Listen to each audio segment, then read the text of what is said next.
Good morning and welcome back to the session International Banking and Finance. In this lecture, we are studying chapter number 3, that is Current Exchange Rate System. Outcome of this lecture. In this lecture, we will study about exchange rate regime. It means meaning of exchange rate regime, what is fixed exchange rate system and features of fixed exchange rate regime. An exchange rate regime. An exchange rate regime is the way through which a monetary authority of a country manages the currency in relation to other currencies and foreign exchange market.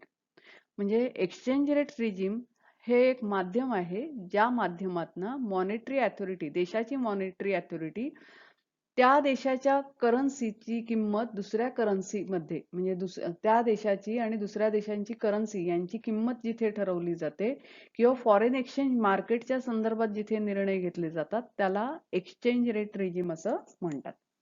It is closely related to monetary policy and the two are generally dependent on the same factors.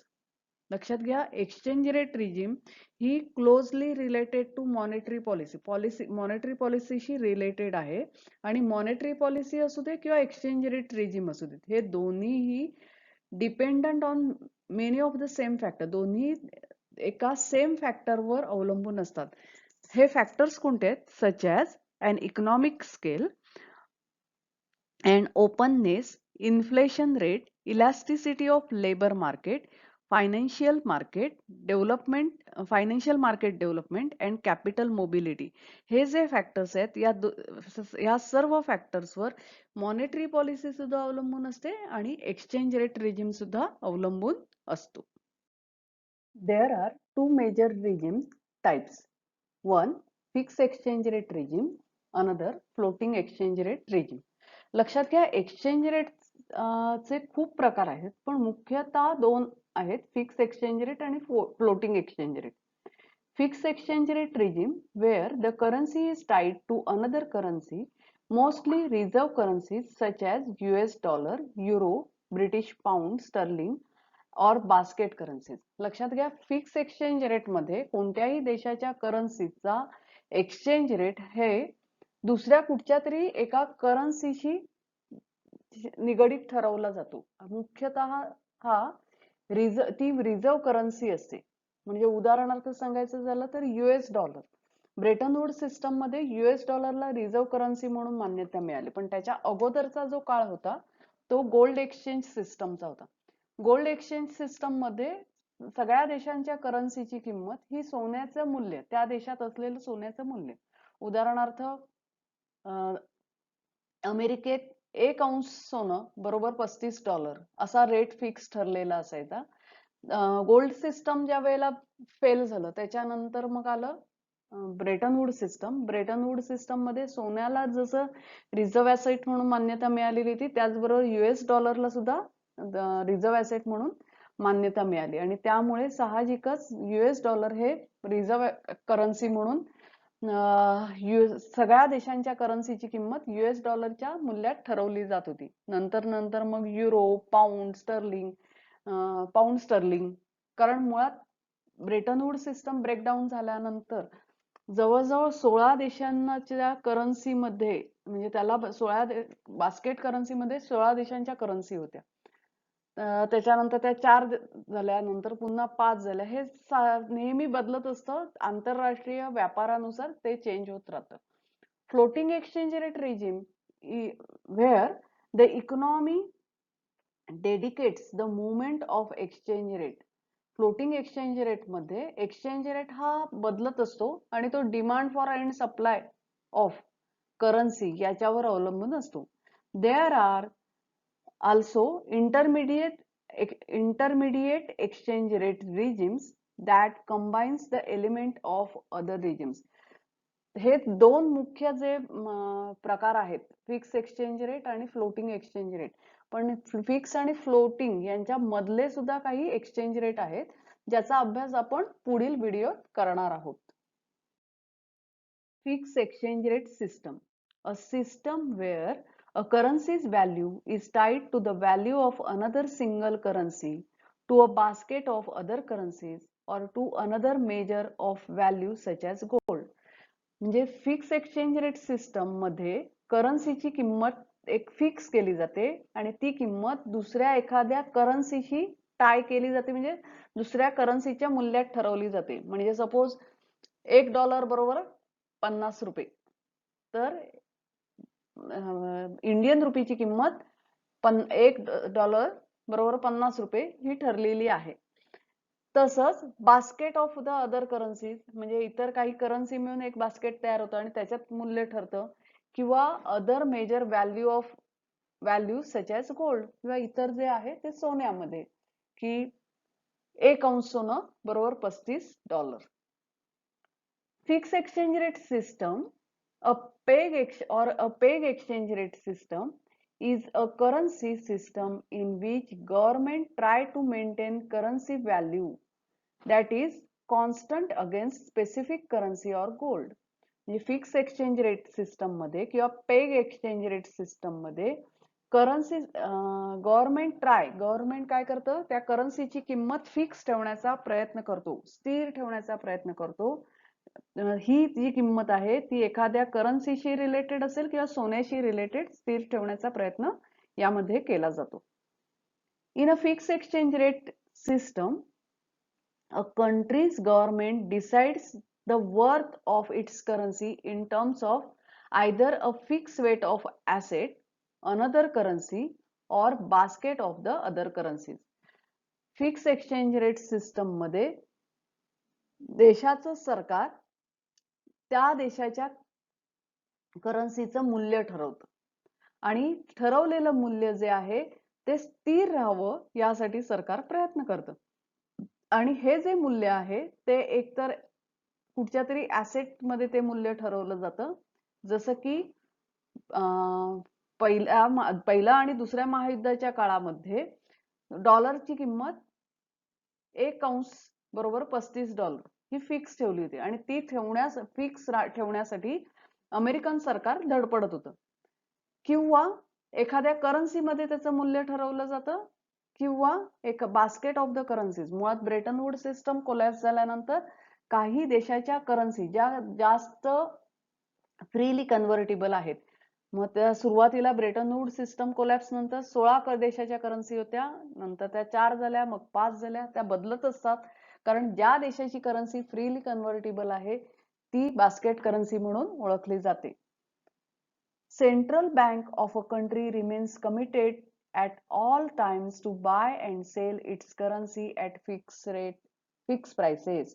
लक्षात घ्या, त्या देशाची जी central bank आहे ती जबाबदार असते त्या देशाची त्या करन्सीचे जे मूल्य ठरलेलं आहे ते देण्याच्या बाबतीत. म्हणजे आपण ब्रेटन वूड सिस्टम मध्ये बघितलं, किंवा ब्रेटन वूड सिस्टम कोलॅप्स झाल्यानंतर निक्सियन शॉक जो बघितला होता की American dollar is no more convertible, पण त्याच्या अगोदर अमेरिकन डॉलर तुम्ही आणून दिलात की त्या बदल्यात सोनं देणं याची अनकंडिशनल कमिटमेंट त्यांनी ह्याच्या अमेरिकेच्या बँकेने मान्य केलेली होती. तसंच सेंट्रल बँक आहेत, प्रत्येक देशाच्या सेंट्रल बँकांना त्या देशाच्या करन्सीचं मूल्य ठरवल्यानंतर ती त्या देशाची करन्सी आणून दिल्यावर त्या करन्सीच्या बदल्यात जे मूल्य ठरलेलं असेल, म्हणजे उदाहरणार्थ सोनं ठरलं असेल तर सोनं, डॉलर ठरलं असेल तर डॉलर हे देणं, याची कमिटमेंट करणं आवश्यक असतं.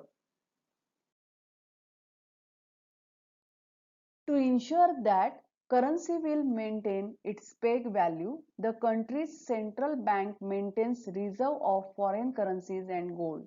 लक्षात घ्या, currencies will maintain its peg value, म्हणजे एकदा का फिक्स रेट त्या करन्सीचा ठरलेला आहे तर तो स्थिर ठेवण्यासाठी किंवा ते जी कमिटमेंट आहे ती पूर्ण करण्यासाठी देशाच्या सेंट्रल बँकेला reserve of foreign currency, foreign करन्सीचे रिझर्व्ह किंवा सोनं मेंटेन करणं आवश्यक असतं, स्वतः साठा ठेवणं आवश्यक असतं.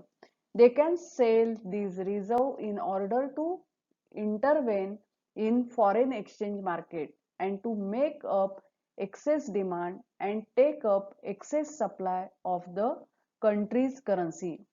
लक्षात घ्या, फिक्स एक्सचेंज रेट जरी ठरवलेला असला तरी बाजारात समजा एखाद्या करन्सीचं मूल्य ठरलंय आणि त्या करन्सीला बाजारात अजिबात भाव नसेल किंवा बाजारात कोण त्याची मागणीच करत नसेल, डिमांड नाहीये त्याला, तर डिमांड नसेल तर साहजिकच त्या करन्सीचे मूल्य खाली कमी कमी व्हायला लागतं आणि मग अशा वेळेला त्या करन्सीचं बाजारातलं मूल्य, कारण ते जे मूल्य कमी व्हायला लागलेलं आहे, तर ते मूल्य जे फिक्स आहे त्या फिक्स ठेवण्यासाठी त्या देशाची सेंट्रल बँक ती करन्सी खरेदी करायला लागते आणि कृत्रिम डिमांड क्रिएट करते.